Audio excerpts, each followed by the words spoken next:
Hello, my beautiful friends. It's Amanda here, and today we're talking about a brand new launch coming soon from one of my all-time favorite brands. Yes, I know I'm biased because I have a collection with them. Of course, we're talking about Fantasy Cosmetica.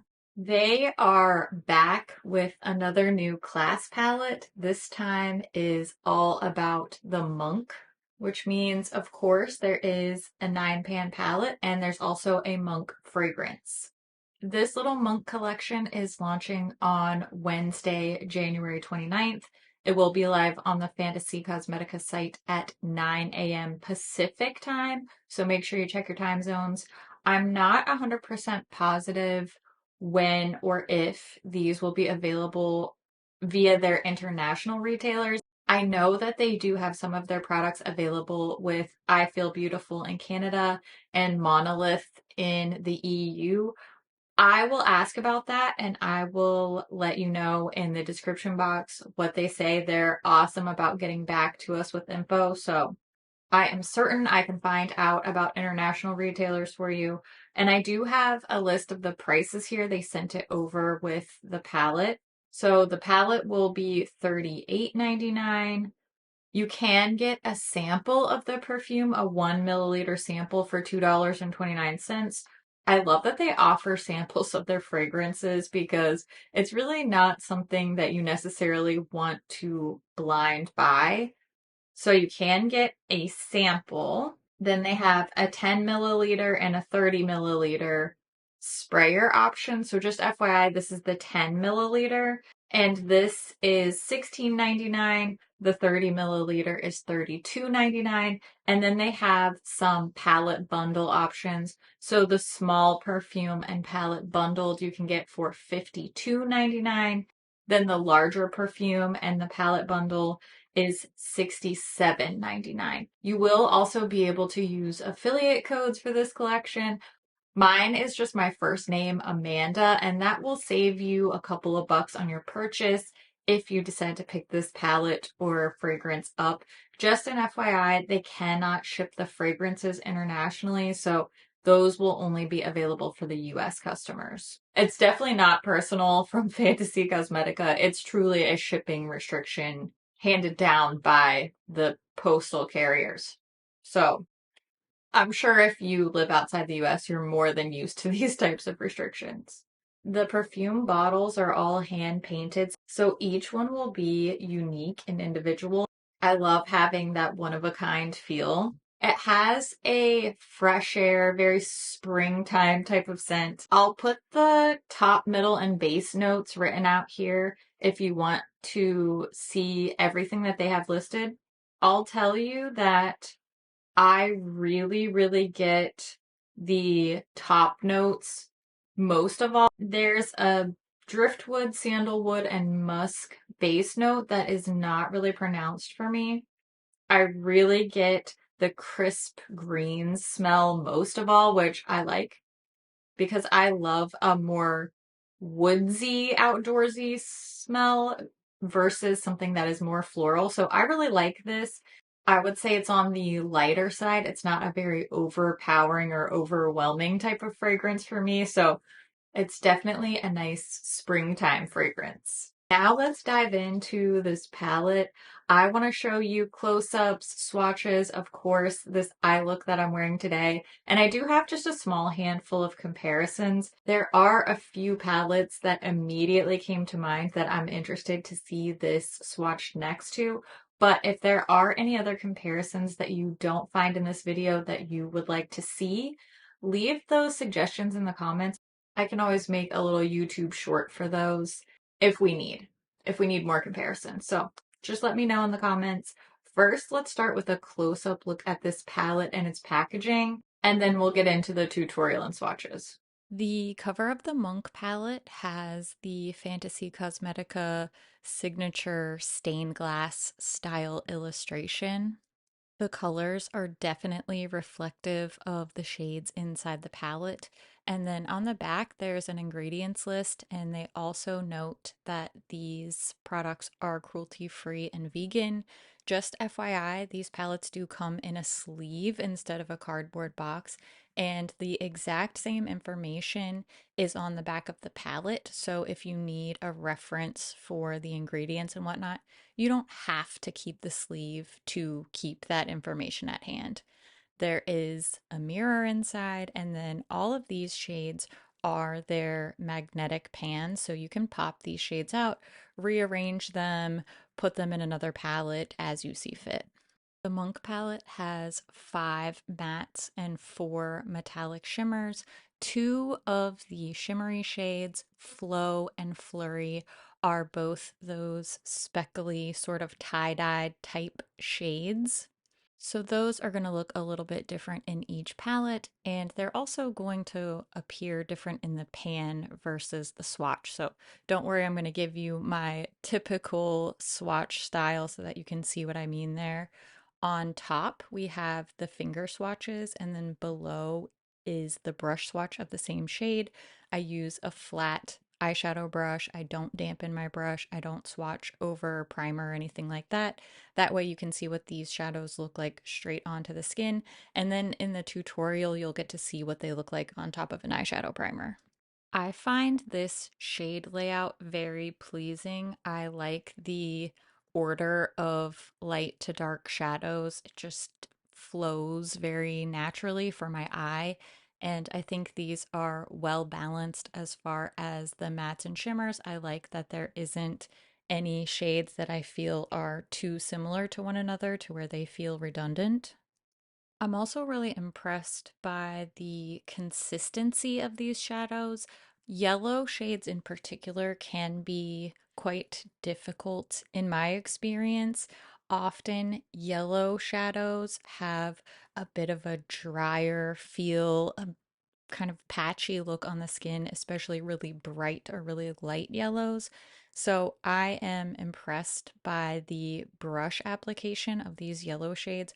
I think that they're very smooth and very evenly pigmented. So that translates into very easy to use shadows. They don't take a ton of work to get a nice looking blend. They layer very evenly, so they don't pull up the shadow underneath, which sometimes when you overblend a drier or patchier shade, you end up disrupting the other shadows that you're layering with. And I don't have that experience with this Monk palette at all. So, as far as actual application goes, I think that these are super easy to work with. I can see anybody enjoying this particular shadow formula because beginners won't find it intimidating or overly hard to work with. You don't have to be an expert at placement and layering and blending to get a nice looking layer or blend with these shadows. And I also think that more experienced eyeshadow users will be pleased with the performance because both the mattes and shimmers have a high impact on first application. Even though it's easy to use a lighter hand if you want to, you can definitely build up a high impact saturated look without a ton of building that shadow. And the shimmers in particular are such a smooth, super metallic finish. If you like a really, really foily looking shimmer lid like I do, then you are going to love these. I absolutely was blown away by this golden yellow shadow. As soon as I put it on my eye, it just looks like molten gold. It's so smooth and it looked great on my lids all day long. So these are user-friendly shadows. They are high impact. They blend well, they wear well, they have a great wear time. So I genuinely don't have any complaints here. I can't imagine that anyone who's interested in this color story would use this palette and be disappointed in the performance at all. As usual for me, I didn't go into my tutorial with a certain plan or a certain look. I just start grabbing shadows and going with the flow, genuinely. And I just kept adding more shades and more colors because I was having such a fun, easy time with these eyeshadows. I love the way that this whole look turned out. The addition of that little smoky brown eyeliner and this little bit of bright highlight right under that inner corner brought this whole look to life. I love the contrast of the bright colors and the neutrals, the light and the smokiness. I just can't get enough of this eye look. I kept staring at myself in the mirror over and over again because these metallic shadows are so distractingly beautiful. One thing about me, I'm gonna get distracted by shiny things every time, and this eyeshadow definitely did the trick. The one thing I will say is I imagine that I'm going to keep gravitating towards the same handful of looks because of my tendency to just keep adding more shadows and more shimmers because I'm having fun layering and blending. So I do think that I'll genuinely end up using the same shadow combos over and over again, but that's not necessarily the palette's fault. That's just kind of who I am as a person. But because this is a smaller, more monochromatic palette, I do imagine that I'm going to end up with this look or something very similar to this pretty much every time. Now, let's get to the palette comparisons. It's always my favorite time, and I have a few palettes here that I immediately went to. First of all, Bard and Fighter, also class palettes, because they do have these yellow and orange shades. I don't think any of these are an exact dupe, but I think that the bright matte yellow, which is the shade Performance from the Bard palette, and that matte brown on the end, which is Marshall from the Fighter palette, are really, really, really similar, indistinguishably similar. So I think that's worth noting. One of the first palettes I thought of was this Rust palette from Milk Cosmetics, and this is surprisingly a lot different. I was expecting at least a couple one-to-one matches, and I think these are more like companion palettes. Melt Rust is a lot more heavily neutral. It's definitely more deep and sultry, where Monk is brighter and more colorful. So I think these two would work well together, but not a lot of dupage to be had here. Next is the California Love palette from ColourPop. This one is from a summer collection many years ago, and this is one of the closer matches of my comparisons. We are missing that really vibrant, lightest bright yellow matte color, but in general, these are going to give a lot of the same looks. Probably no surprise that these palettes that are comparisons are some of my long loved palettes, like Melt Rust, California Love, and a new favorite is this New Moon palette. It's the latest Twilight collaboration from ColourPop. This is definitely the most similar overall of all of my comparisons. And between the New Moon palette and the California Love palette, I definitely feel like you have these shades covered for sure. But the texture, particularly of the shimmers, but I would say the mattes too, is just not quite as luxe as the Fantasy Cosmetica shadow formulas. So take that for what you will. My last comparison is this Maneater palette from Tarte. This one's also pretty similar. And to no one's surprise, the Tarte Maneater palette was also one of my longtime favorites. Maybe if you've missed out on one of these other palettes in the past, then this Monk palette would be a great way to satisfy the craving for this color story, because I know at least a few of these comparison palettes have been discontinued. No surprise that I really, really enjoy this little palette. I love that it manages to be both bright and colorful and very cohesive and almost neutral at the same time.